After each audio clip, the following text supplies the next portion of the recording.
На оваа тема јас имам и лични непријатни искуства доживеани на своја кожа. Меѓутоа морам да бидам краток и сакам некои зборови да упатам на почеток. Живееме во време на сеопшта глобализација која е многу добра работа за човештвото, но од друга страна времето во кое живееме носи некои нус појави, меѓу кои е национализмот, расизмот, шовинизмот, кои потоа раѓаат насилен екстремизам. Се разбира, секое добро организирано општество треба да изнаоѓа соодветни методи како да се справи. Докторите велат подобро да се спречи отколку да се лечи. Во нашиот случај би било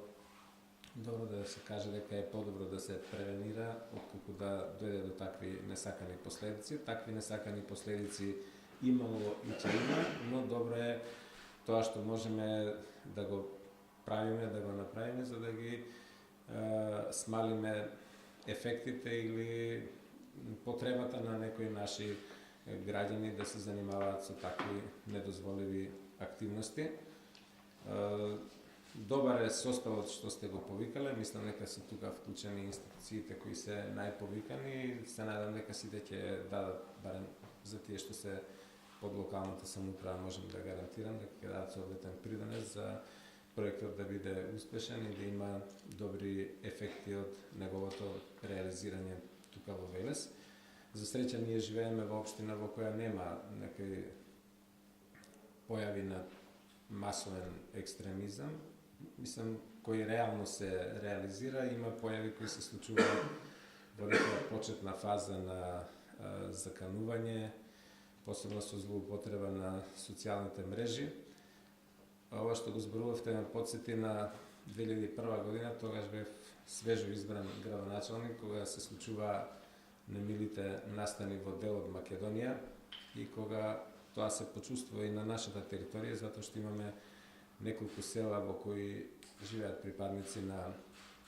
албанската заедница и во знак на реваншизам генерално кон албанците, без оглед што тие од Велес не беа ни криви ни должни за тоа што се случуваше на други територии, имаше злоупотреби од страна на дел од безбедносните сили, тогаш ги викаа единици лавови, кои во ниедно време во ноќта пука со рафални истрели во околината на селото Бузалково и тогаш јас одиграв многу позитивна улога од аспект на смирување на состојбите и заштита на населението, затоа што тогашниот претседател на местната заедница, сега е советник во Советот на општина Велес, имаше можност да ми се јавува во било кое време на ноќта да ме информира за тоа што се случува, затоа што жителите исплашени ноќе бегаа во тутуните, мислејќи дека им предстои опасност дека ќе бидат нападнати, а всушност лововите само ги заплашувале, не превзема за среќа некои екстремни активности, освен што погина ни кривено ни должно едно младо момче од куршум кој бил испукан во воздух на неговата тераса во куќата во која што живе. Во текот на изборната кампања на последните локални избори, јас лично бев изложен на сурови закани за моја ликвидација. Од мојот изборен штаб тогаш одлучивме да го пријавиме тоа, иако јас не го сметав искрено за сериозно, но сепак за секој случај пријавивме и за среќа полицијата после неколку месеци утврди за кого се работи и јас бев изненаден едно утро рано на Савајле, доаѓам пола час на работа пред сите останати, уште пред да почне формалното работно време, ми известија дека татко и мајка заедно со едно момче бараат прием кај мене во општинската зграда.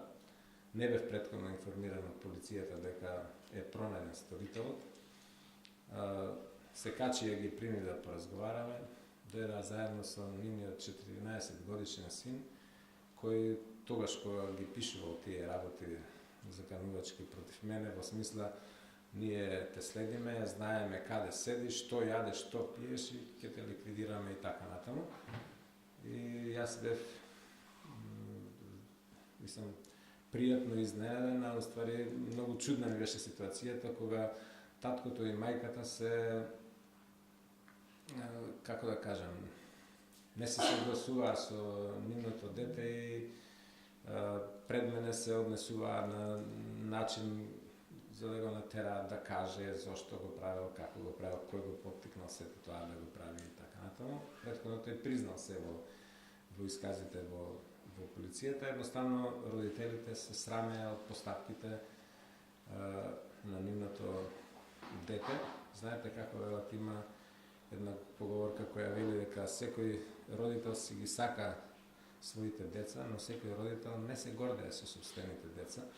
Така беше и во конкретниот случај. Јас им кажав дека нема да покренам никаква постапка против нивното дете,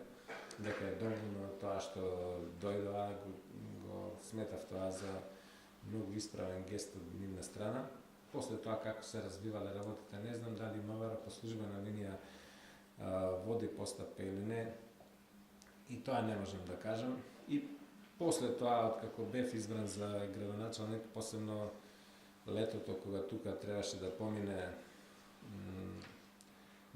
конјаницата, како ја нарекуваат, за 2 август, што оди од Скопје кон Крушево, затоа што се одлучив да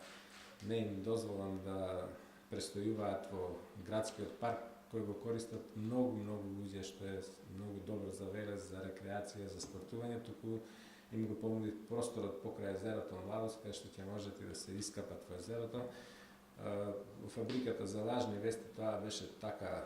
представено и на некои портали, што јас бев изложен на толку сурови, безобразни напади, закани со физичка ликвидација, што повторно морав да се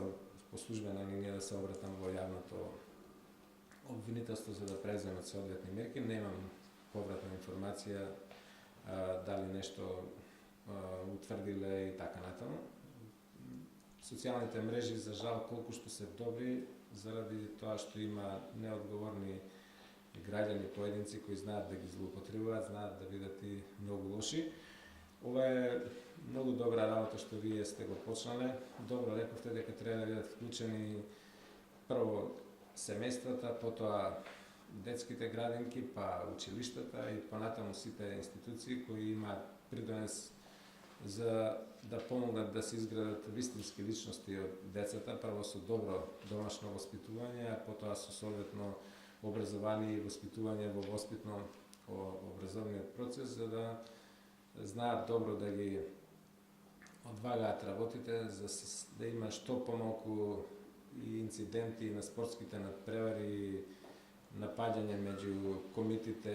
и шиптарите или едуците и така натаму како се нарекуваат навивачките групи, да нема извици гасни комори за шиптари или смрт за шиптари или смрт за арнаути, туку да ги воспитуваме, бидејќи во навивачките групи се во голем малолетни лица, да ги воспитуваме да бидат космополити, да ги почитуваат вистинските вредности кај луѓето,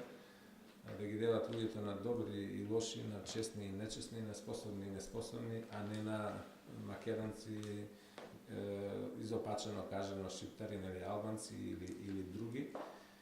Само така можеме да градиме вистинско граѓанско цивилно општество, каде што имаме систем на вредности во кој ќе доминираат позитивните страни на луѓето, а не негативните.